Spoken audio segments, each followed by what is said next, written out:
Let's have a look now at utilizing copy and OTRACK on our drawing to tidy up our gasket drawing. Now we're going to use the copy selection command, not copy like on a Windows clipboard type copy. We're also going to utilize OTRACK to move some objects around on the drawing exactly using our object snaps. Now previously we created a hexagon and a circle to represent nuts and bolts going through our gasket. Now we're going to copy those using copy selection, and we're going to utilize object snaps as the points to move them around with as well. So we need to put our hexagon and our circle into a selection set to allow us to use the copy selection command.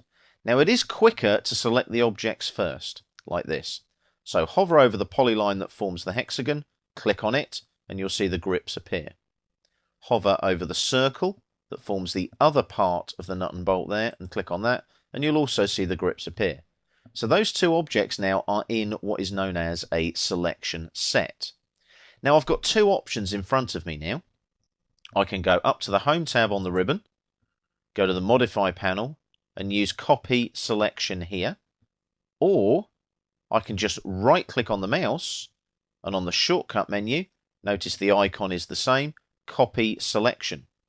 Either one will execute the same command. So click on Copy Selection there, prompts you for a base point that you are copying from. Not to, but from. So I'm going to copy from the center of the nut and bolt there using the intersection of those two construction lines. It's an endpoint snap right now, that's fine. As soon as the object snap appears, left click. And you'll see now that my circle and my hexagon are on my crosshair waiting to be copied. I then hover here over this endpoint and left click. AutoCAD defaults to copy multiple. So I can copy now using each intersection of the construction lines and get a nut and bolt in each corner like that. Once I've done all four, including the original, I press enter. That's your copy selection command.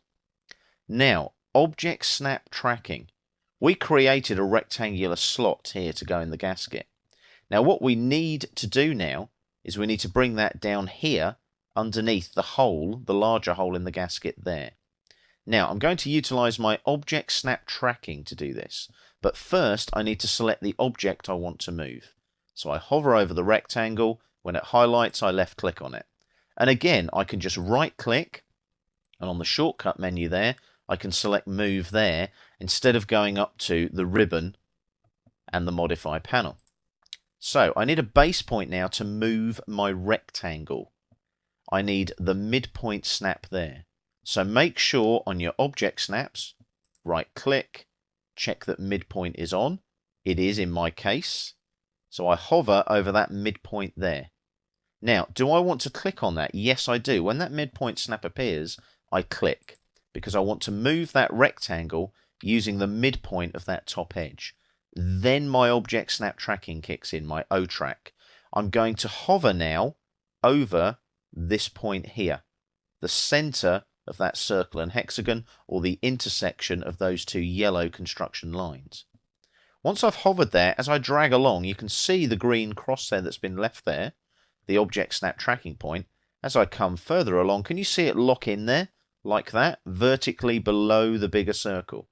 If I now left click, I've placed that rectangle exactly from the center of the circle here in line with those construction lines. So it's dead central. It's directly below, so I don't need to worry about accuracy there.